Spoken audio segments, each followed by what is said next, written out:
Busque por favor el libro de Hebreos, capítulo 4. Hebreos, capítulo 4, y vamos a tener lectura de los versículos 14 al 16. Hebreos, capítulo 4, verso 14 al 16. Dice así la palabra del Señor. Por tanto, teniendo un gran sumo sacerdote que traspasó los cielos, Jesús, el Hijo de Dios, retengamos nuestra profesión, porque no tenemos un sumo sacerdote que no pueda compadecerse de nuestras debilidades, sino que uno que fue tentado en todo según nuestra semejanza, pero sin pecado. Acerquémonos pues confiadamente al trono de la gracia para alcanzar misericordia y hallar gracia para el oportuno socorro. Vamos a orar. Señor, esta mañana estamos delante de ti para poder escuchar tu voz. Y creemos, Señor, que es a través de tu palabra que tú te revelas a nosotros, de tal manera que podamos estar firmes y convencidos que tú eres nuestro Señor, para poder crecer en fe, Señor. Y esa seguridad que tenemos en ti, podamos transmitirlos a nuestra familia, a otras familias, de tal manera que el mundo pueda ver tu presencia en nosotros y pueda dar gloria a tu nombre. Tú eres un Dios de milagros. Así que, Señor, aquí estamos, tu pueblo. Háblanos, que escuchamos lo que tú tienes para nosotros. Te lo pedimos en el nombre de Jesús. Amén y amén. Dios use una vez más a nuestro pastor en esta mañana. Gracias, amor. Amén. ¿Cuántos están listos para escuchar palabra de Dios? Dígale que está a su lado. Prepárate, dile. Prepárate. Allí en la transmisión también, prepárate. Espero que haya leído el libro de los Hebreos. Recuerde que cada semana estamos leyendo uno o dos libros ahora del Nuevo Testamento, que es más pequeñito. Estamos aprovechando en leer más libros. La semana pasada leímos Tito y Filemón, pero esta semana nos ha tocado leer el libro de Hebreos. Si usted ha leído Hebreos, por favor, ahí los que están en la transmisión, escriba amén. Pero si los que aquí han leído el libro de los Hebreos, diga amén, por favor. Qué lindo, qué lindo. Entonces, recuerde que durante este mes tenemos que leer algunos libros, Tito, Filemón, Hebreos, Santiago, Primera y Segunda de Pedro. Todos estos libros los vamos a enseñar durante este mes de noviembre y vamos a hablar sobre los principios de la fe y la conducta cristiana. Muy importante entenderlo, la fe y la conducta cristiana. Así que esta semana nos toca leer el libro de los Hebreos y estudiar a la luz de los Hebreos estas verdades sobre la fe y la conducta cristiana. El próximo domingo se estará hablando según Santiago, el mismo tema, y el siguiente domingo, que es el último, se estará hablando sobre el mismo tema, pero según Primera y Segunda de Pedro. Entonces es importante que aprovechemos lo que el Señor tiene para nosotros durante este mes. He querido titular el sermón de esta mañana, Perseverando en la fe cristiana, porque yo creo que ese es el desafío que el autor de los Hebreos le escribe a los cristianos hebreos, ¿no? Está tratando de animarles a perseverar en su fe cristiana. Si tuviéramos que preguntarnos qué reflexiones encontramos en la carta a los Hebreos sobre el tema de la fe y la conducta cristiana, esta sería la respuesta. Por la fe en Cristo Jesús, el gran sumo sacerdote por excelencia, podemos acercarnos al trono de Dios para recibir misericordia y gracia para el oportuno socorro. ¿Cuántos dicen amén a esto? De nuevo. Por la fe en Cristo Jesús, ¿cuántos están en la fe en Cristo Jesús? El gran sumo sacerdote por excelencia. ¿Quién es el gran sumo sacerdote? Cristo Jesús. Podemos acercarnos al trono de Dios. Amén. Tenemos acceso al trono de Dios. ¿Para qué? Para recibir misericordia, porque no hay condenación para aquellos que creen en Cristo Jesús. Amén.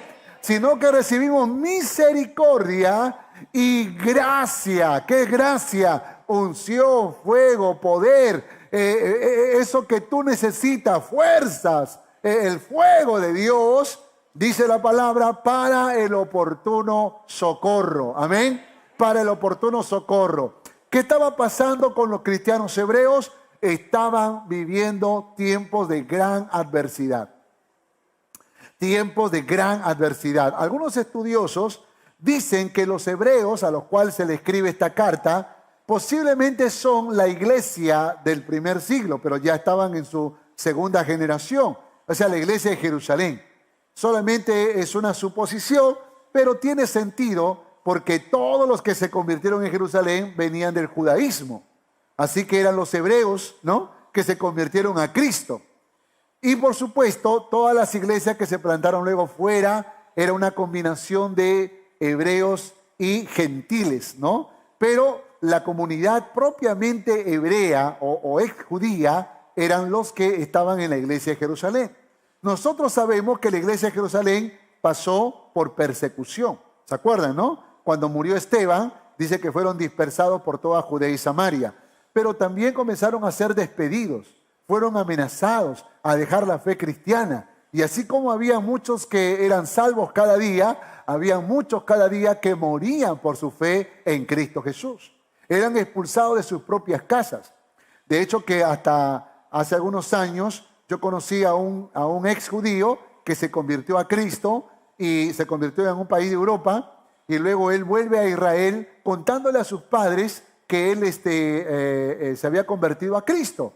Los padres se habían enojado tanto con este joven cristiano que cuando se enteraron el día que iba a regresar, sus padres decidieron velarlo como si hubiese muerto. Tanto que el joven, cuando llegó a su casa, se dio cuenta que lo estaban velando, su ropa. Entonces él le dijo, pero papá, yo no estoy muerto, yo estoy vivo. El papá le dijo, el día que tú entregaste tu vida a Cristo, tú moriste para nuestra familia. Lo cual significa que hasta el día de hoy es tan difícil que un judío o un israelí, en este caso, sea convertido al cristianismo, porque hay un rechazo total a la fe cristiana, y esto viene de la antigüedad. Entonces los cristianos eran muchas veces golpeados certeramente para abandonar su fe cristiana. Se desanimaban, se desalentaban, encontraban que no tenían fuerza para continuar, que muchos estaban sufriendo por causa de Jesús. Sin embargo, cuando el autor a los hebreos, y a mí me parece que fue Pablo, cuando el autor a los hebreos escribe la carta, va a revelar tres cosas acerca de Cristo. Bueno, puede que revele mucho más, pero yo tengo que poner 3 puntos y 3 cosas que quiero remarcarlos en ustedes, en nosotros, porque también nosotros, aunque nadie nos persigue a muerte, nadie nos vela porque habíamos entregado nuestra vida a Cristo, nadie nos despide del trabajo por eso, pero de alguna manera todos somos muchas veces probados, somos tentados, y más de uno ha pensado en abandonar la fe cristiana, en retroceder, en dejar la iglesia y tantas otras cosas más. Y creo que la misma verdad que aprendieron los hebreos podemos aprenderlo nosotros también. ¿Cuántos dicen amén a eso? Ok, vamos entonces con la primera. La primera revelación del libro de los hebreos: Cristo es supremo. Cristo es supremo. Esto es muy importante entenderlo, porque uno de los grandes problemas del primer siglo fue la influencia del gnosticismo. O sea, no solamente habían judaizantes que estaban intentando hacer volver a los cristianos, y sobre todo a los hebreos cristianos, al judaísmo.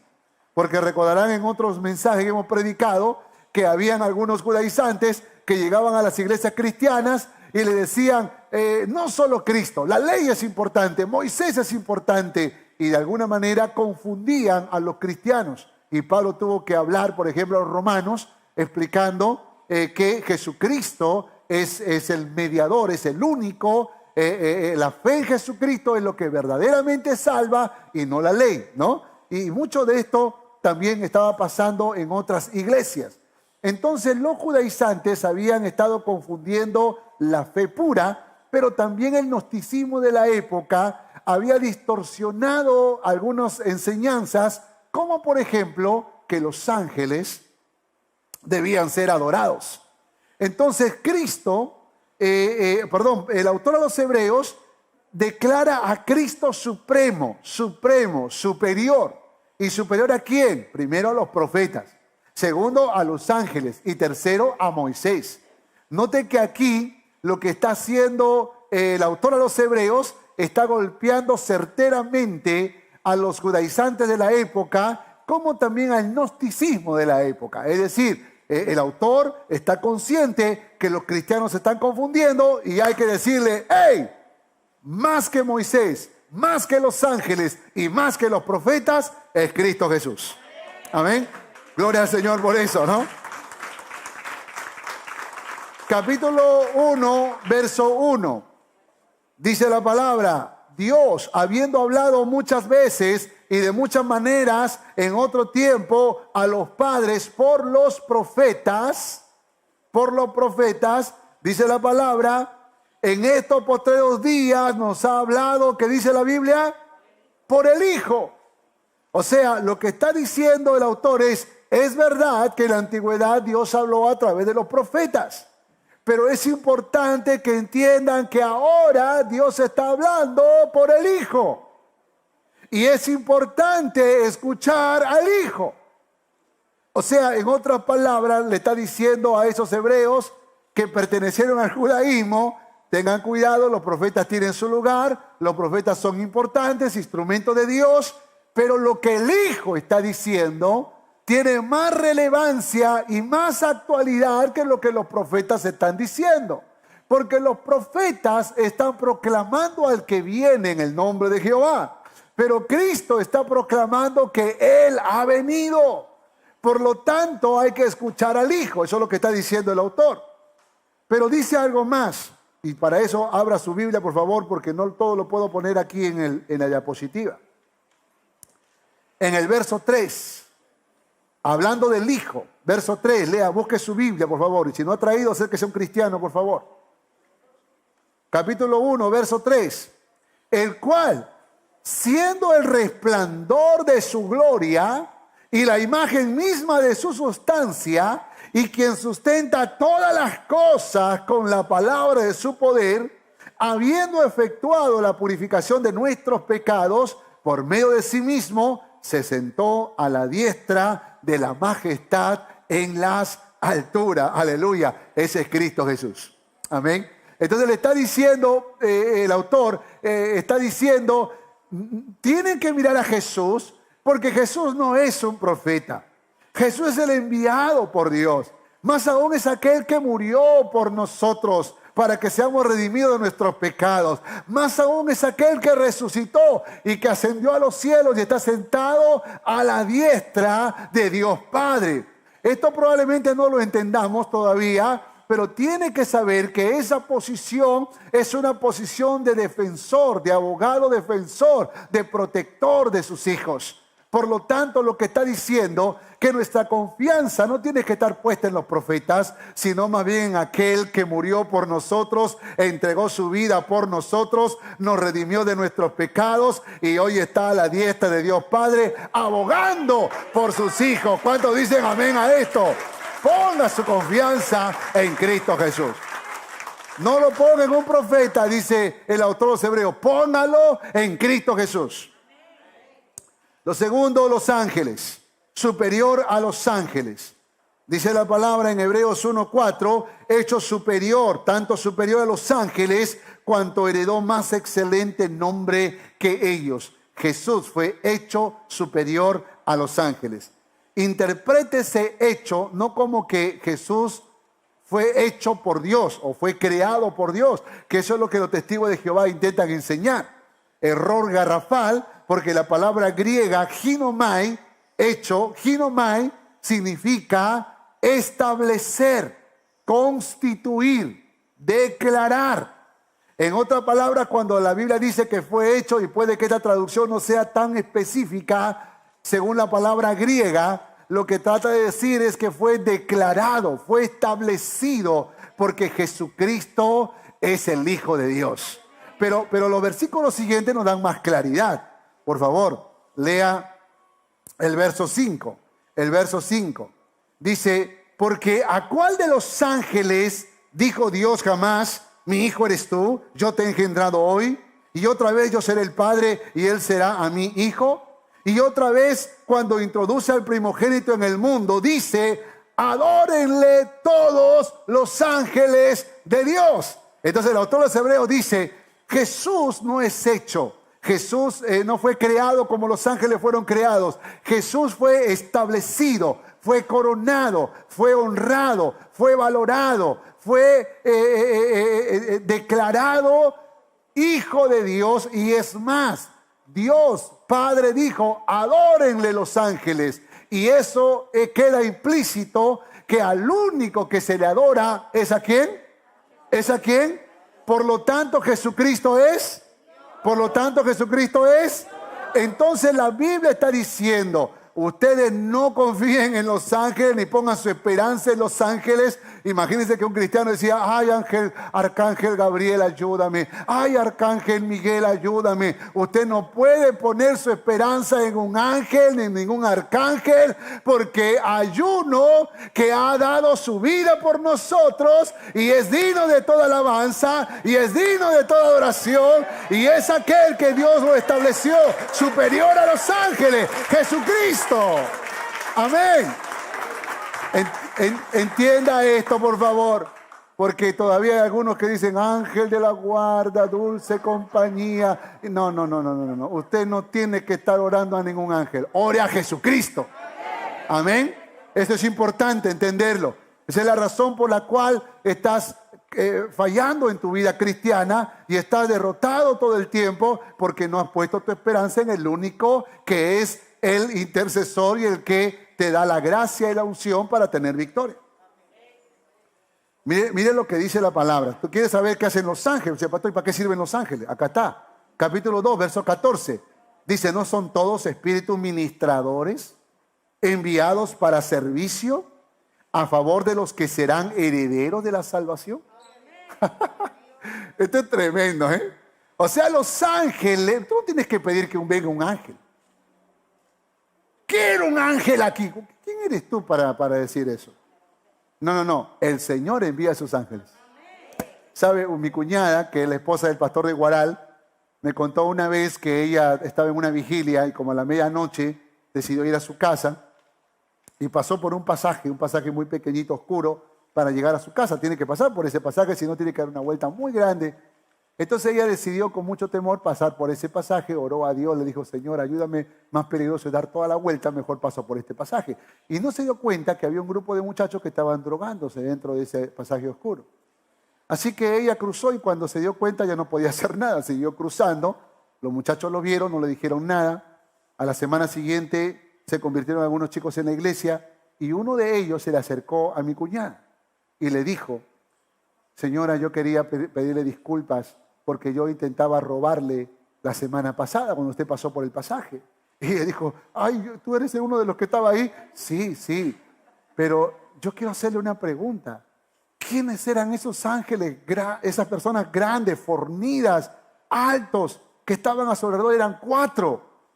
Ella dijo, hombres fornidos, yo pasé sola por ese pasaje. No, eran 4 grandes, altos, fornidos. Entonces ella se acordó lo que dice la palabra. El ángel de Jehová acampa alrededor de los que le temen y los defiende. ¡Aleluya! El Señor los envía. Ministradores, dice, de aquellos que son herederos de la salvación. ¿Cuántos herederos de la salvación hay aquí? Amén. Alguien puede estar diciendo, ¿dónde estaba mi ángel cuando me asaltaron entonces? Hay tratos de Dios para cada uno. ¿Ok? Pero una cosa muy poderosa, dice el capítulo 2, verso 9. Sigue leyendo su Biblia, no está aquí, ¿eh? Pero vemos a aquel que fue hecho un poco menor que los ángeles. Aquí ahora está hablando de la humanidad de Cristo. Dice, hecho un poco menor que los ángeles, a Jesús. Dice, coronado de gloria y de honra a causa del padecimiento de la muerte, para que por la gracia de Dios gustase la muerte por todos. En otras palabras, está diciendo, que este Cristo, que es superior a los ángeles, adorado por los ángeles, fue hecho menor que los ángeles cuando vino a la tierra en forma humana. Y estando en la condición humana, murió por nosotros. Murió por nosotros para que nosotros seamos salvos. Y por esa razón Jesucristo fue coronado de gloria y de honra. Y eso es lo que tenemos que entender, que este Cristo maravilloso, no los ángeles, no se confunda. Los ángeles son ministradores del Señor, enviados del Señor, pero aquel que realmente nos protege es aquel que vino a la tierra, entregó por nosotros su vida en la cruz del Calvario, derramó hasta la última gota de su sangre y ha sido coronado con gloria y poder, no solo por Dios Padre, también por nosotros. Dale gloria, dale gloria, dale gloria, dale gloria, dale gloria. Yo no sé si estoy hablando chino o hebreo para algunos, pero creo que esto tiene que emocionarte. Uno mira a Superman, uno mira, no sé, todas estas películas de ahora que puros demonios salen ahí y se alegra, se emociona. ¿Cuánto más cuando estamos hablando del verdadero y único héroe, el todopoderoso, el vencedor, el que nos da la verdadera victoria? ¿Cuántos dicen amén?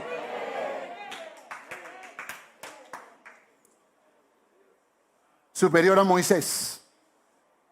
Dice en Hebreos capítulo 3, verso 3, porque de tanto mayor gloria que Moisés es estimado digno este.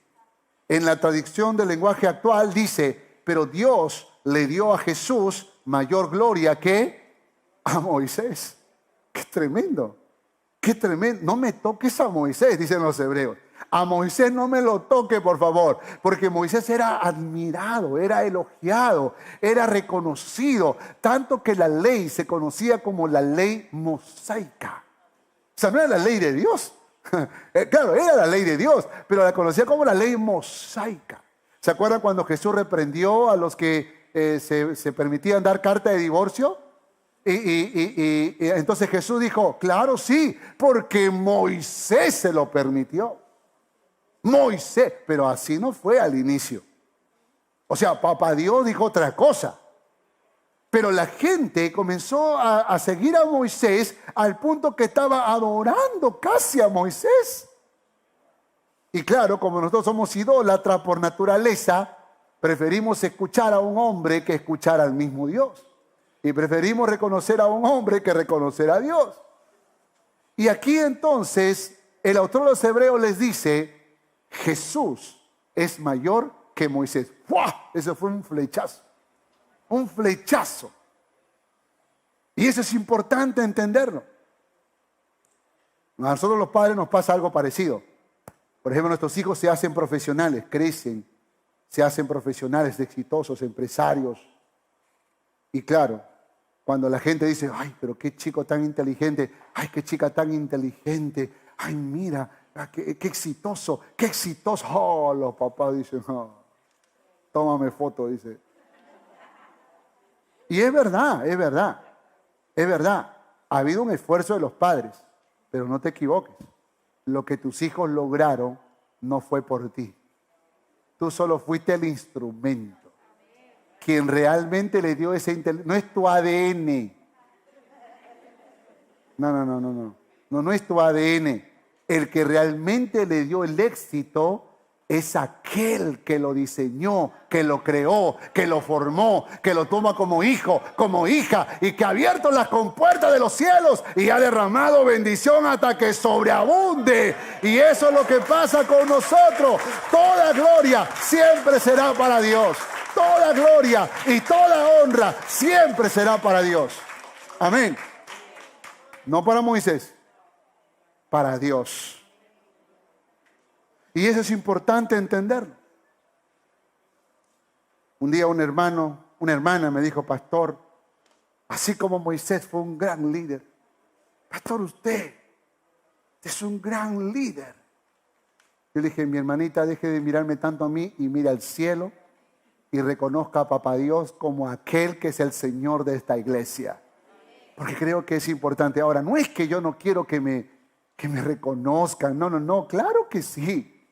Pero creo que toda honra y toda gloria es para Dios. Entonces, ¿qué es lo que está haciendo los hebreos? Le está diciendo, no pongan su esperanza en Moisés. Pongan su esperanza en Cristo Jesús, aquel que no es el que construye la casa, aquel que es Señor de la casa, cabeza de la casa. Y la casa, dice el autor de los Hebreos, es la iglesia de Jesucristo. Adoremos al dueño, aquel que lo merece todo, aquel digno de alabanza y de toda adoración. Entonces, lo primero que hace el autor de los Hebreos es desarmar ese espíritu de dependencia y de adoración a los profetas, a los ángeles y a Moisés. Y dice que Cristo es supremo, Él es superior. ¿Cuántos creen que Cristo es superior? Por esa razón nuestra esperanza está puesta en Él. Pero segundo, el segundo punto es que Cristo es sumo sacerdote. Cristo es sumo sacerdote. Lea Hebreos capítulo 4.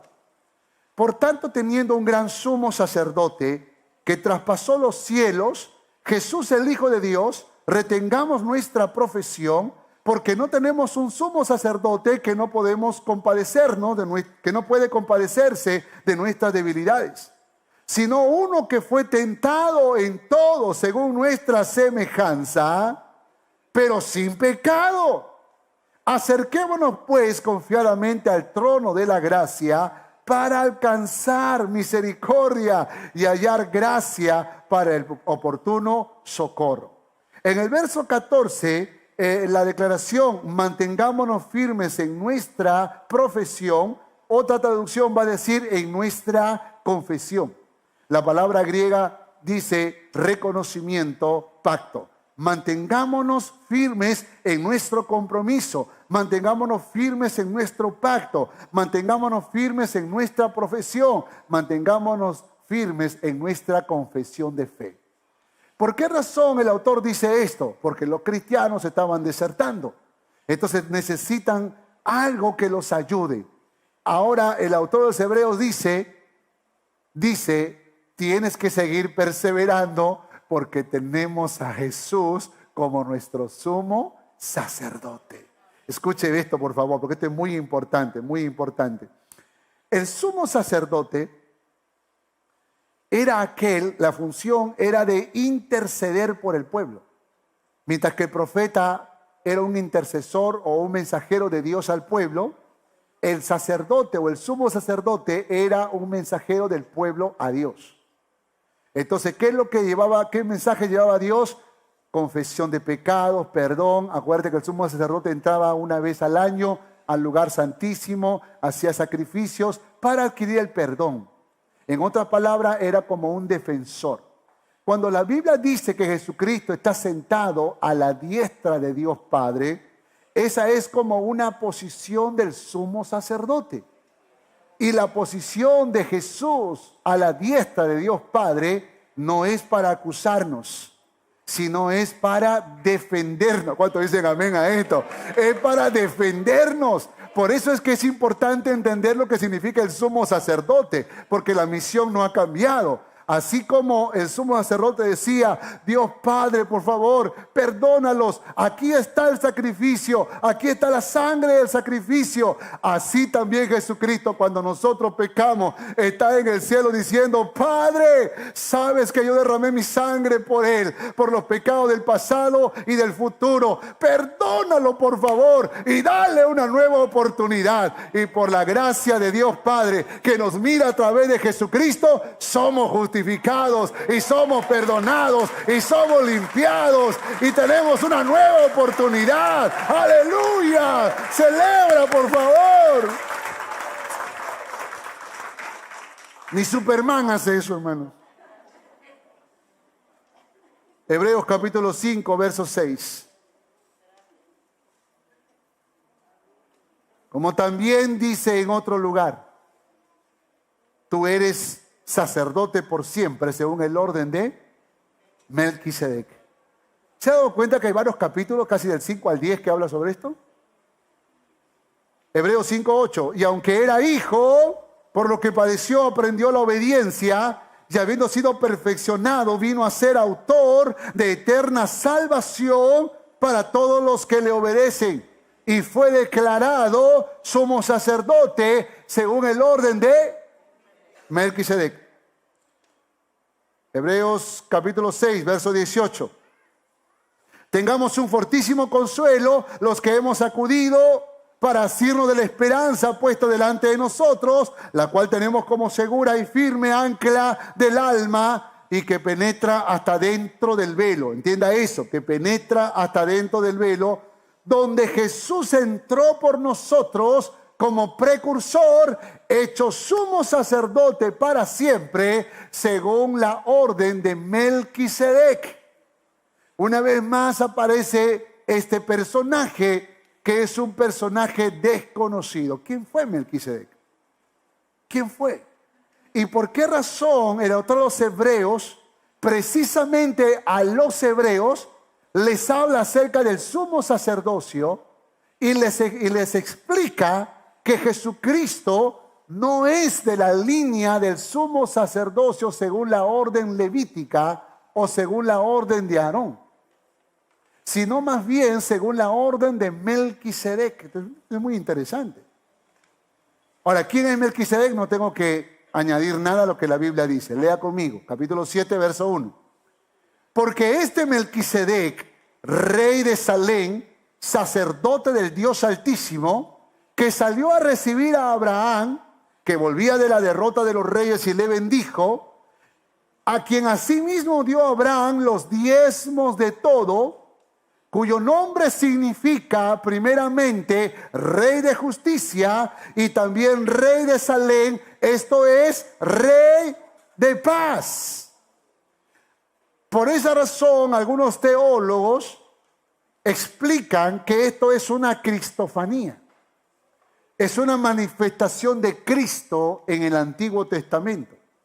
Dice verso 3, sin padre, sin madre, sin genealogía, que ni tiene principios de días, ni fin de vida. Entonces no tiene que buscar nada, porque lo que está diciendo todos los hebreos es que no hay historia. Pareciera como que no tiene principio, ni tiene fin.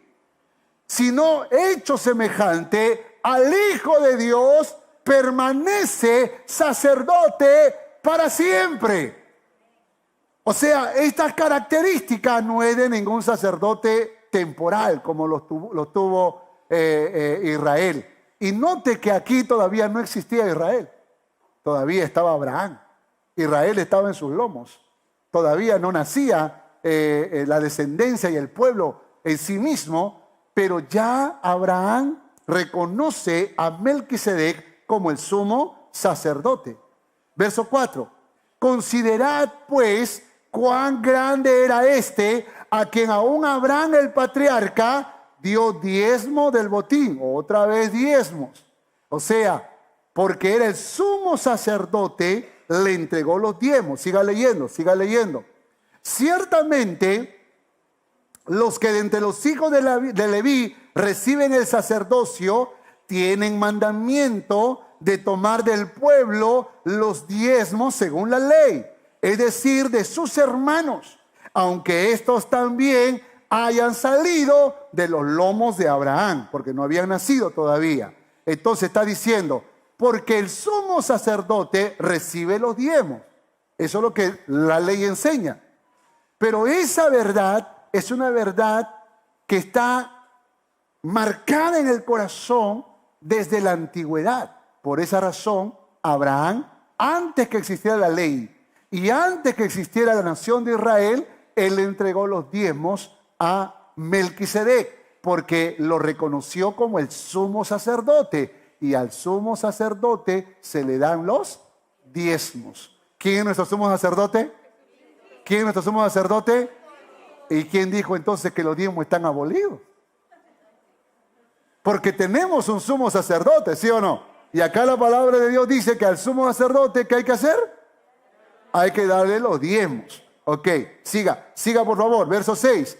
Porque aquel cuya genealogía no es contada de entre ellos, tomó a Abraham los diezmos. Otra vuelta.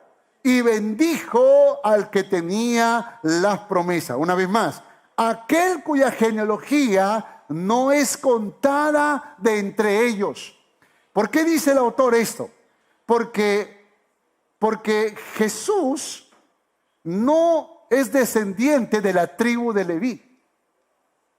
¿Se dio cuenta de eso? Es descendiente de la tribu de Judá. Pero es sumo sacerdote. Pero la razón por la cual Dios lo estableció así es porque no es sumo sacerdote según la orden de Aarón o según la orden levítica, sino que es sumo sacerdote según la orden de Melquisedec. ¿Y por qué razón hace Dios esto? El mismo autor de los Hebreos lo dice, no hay tiempo para poder buscar el texto, pero búsquelo en su casa.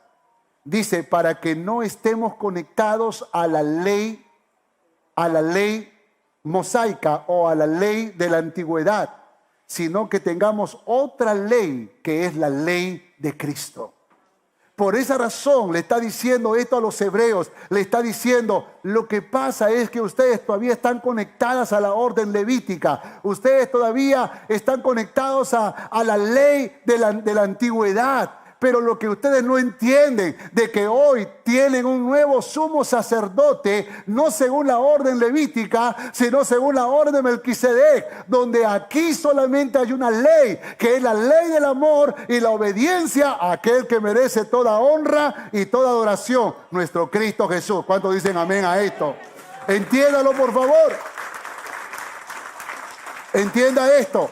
Capítulo 8, verso 1. Ahora bien, el punto principal de lo que venimos diciendo es que tenemos tal sumo sacerdote, el cual se sentó a la diestra del trono de la majestad en los cielos, ministro del santuario y de aquel verdadero tabernáculo que levantó el Señor y no el hombre. En otra parte le está diciendo, no confíes, no pongas tu esperanza en los sumos sacerdotes de este tiempo, porque lo existían en ese tiempo. Tenemos uno que es más grande, tenemos uno que cruzó el velo en los cielos, tenemos uno que está sentado a la diestra de Dios Padre, tenemos uno que no duerme, tenemos uno que pelea todo el tiempo por nosotros, tenemos uno que no solamente es nuestro sumo sacerdote, sino también es el Cordero que se entregó por nosotros. Ese es Cristo Jesús, y a ese a la gloria, a ese a la honra, a ese a la alabanza, a ese a toda la adoración. ¿Cuántos dicen amén a esto? Entonces, si usted un día tiene problemas a las 4 de la mañana, su sumo sacerdote de zona 3 puede estar durmiendo. Bueno, no, quitémosle el sumo. Su sacerdote puede estar durmiendo. Su sacerdote principal puede estar durmiendo. Pero hay uno que nunca duerme. Hay uno que siempre está atento. Hay uno que siempre está listo para cuidarte. Hay uno que envía a sus ángeles todo el tiempo. Hay uno que te protege toda adversidad. Hay uno que cuando viene la dificultad, cuando viene la tormenta, Él sabe que puede resistir y nunca permitirá una prueba, una tentación que no pueda soportar, que es fiel y justo, que es misericordioso en gran manera y que siempre está atento a las necesidades de sus hijos. Ese es Cristo Jesús. Los hebreos tienen que entenderlo y la iglesia de Coro Norte Callao también. Diga que está a su lado, tenemos un sumo sacerdote. Tercero, para terminar, Cristo es nuestra fortaleza. Cristo es nuestra fortaleza. Y solo quiero mencionar acá Hebreos 10. Dice la palabra: no perdáis vuestra confianza, que tiene grande galardón, porque os es necesario la paciencia. ¿Qué eso es necesario? ¿Qué es necesario? Diga que está a su lado, paciencia. Porque habiendo hecho la voluntad de Dios, obtengáis la promesa. ¿Quiénes obtienen la promesa? Los que esperan con paciencia. Los desesperados no la reciben. Porque alguien puede decir, los hijos de Dios lo reciben. No, porque entre los hijos de Dios hay carnales y desesperados. Los que esperan con paciencia. Amén.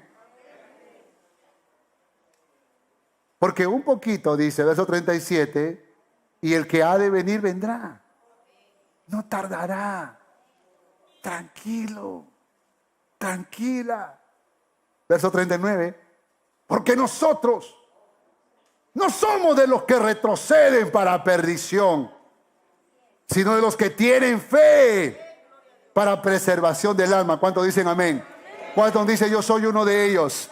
Amén, amén. No somos de los que retroceden, somos de los de la fe, de los que perseveran para preservación del alma. Dale un fuerte aplauso si tú eres un hombre de fe.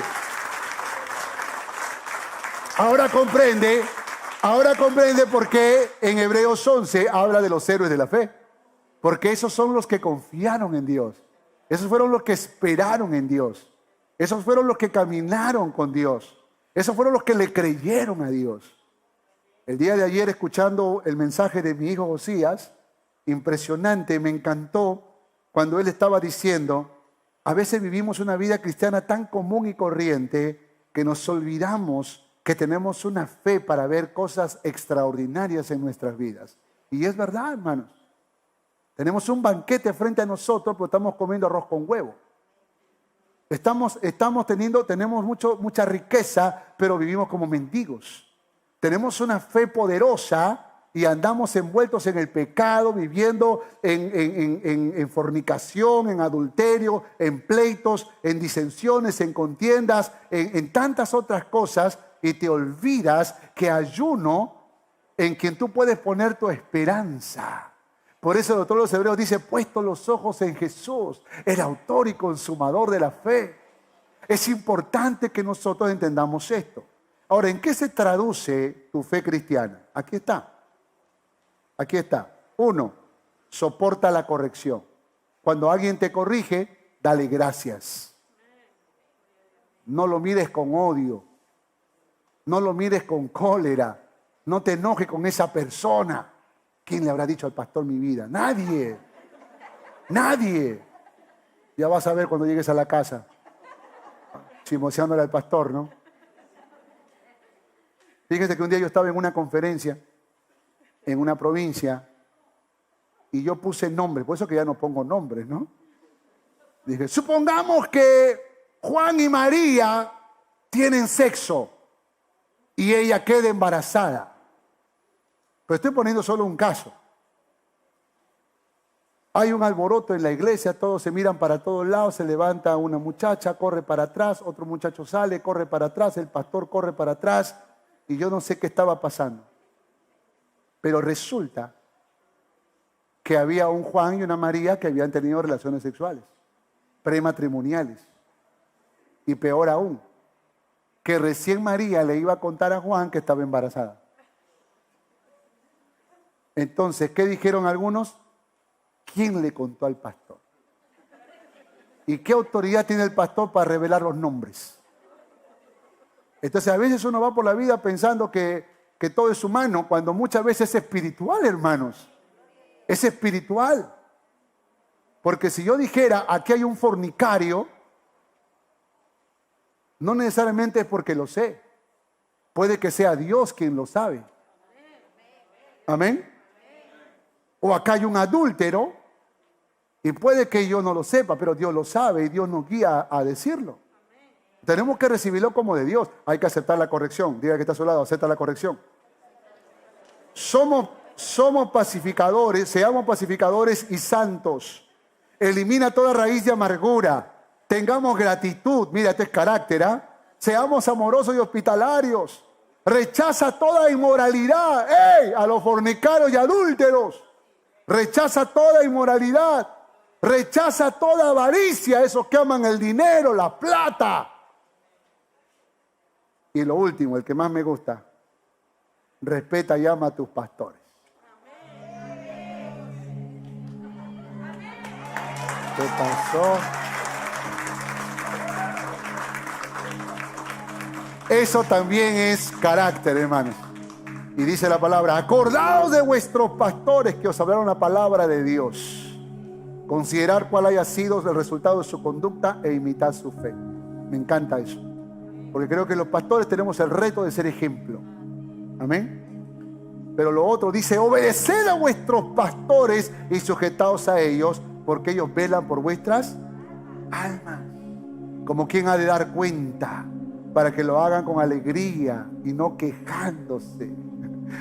¿Se da cuenta? Obedece, para que el pastor lo haga con alegría. Porque a veces el Señor, a veces uno ora, Señor, ¿qué hago con este hermanito, Señor? ¿Te lo llevas o te lo mando, Señor?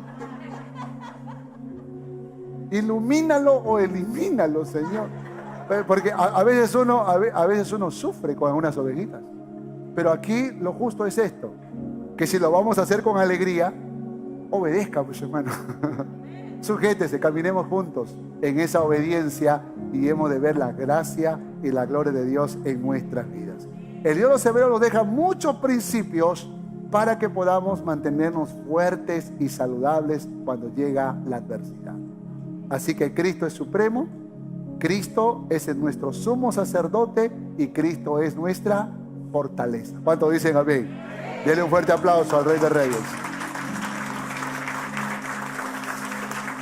Vamos a orar, vamos a orar. Ore, por favor, cierre sus ojos y haga una oración. Si tal vez Dios tiene que tratar con tu mente, con tu corazón, dile a Dios en esta mañana. Dile, Señor, te pido perdón. Perdóname, Señor, porque alguna vez he querido tirar la toalla. Algunas veces me he querido apartar de tus caminos. Algunas veces he sentido seducción de dejarlo todo, de hacer las cosas a mi manera. Pero en esta mañana, Señor, tu palabra que es viva y eficaz nos habla al corazón. Señor, yo te ruego que tú tengas misericordia de mí y me ayudes. Tú eres supremo. Tú eres mi sumo sacerdote, según la orden de Melquisedec. Y por esa razón, Señor, yo me presento delante de ti para honrarte, para adorarte, para reconocerte. Ayúdame, Señor, y dame todas estas cualidades de carácter que tu palabra me desafía. Me pongo en tus manos. Hola, gracias por mirar este video. Espero que haya sido de bendición para tu vida. Y por favor no olvides de suscribirte en este canal y darle like si te gustó el video. Y compártelo para que juntos podamos ser de bendición para nuestra ciudad, para nuestra nación y el mundo entero. Que Dios te bendiga.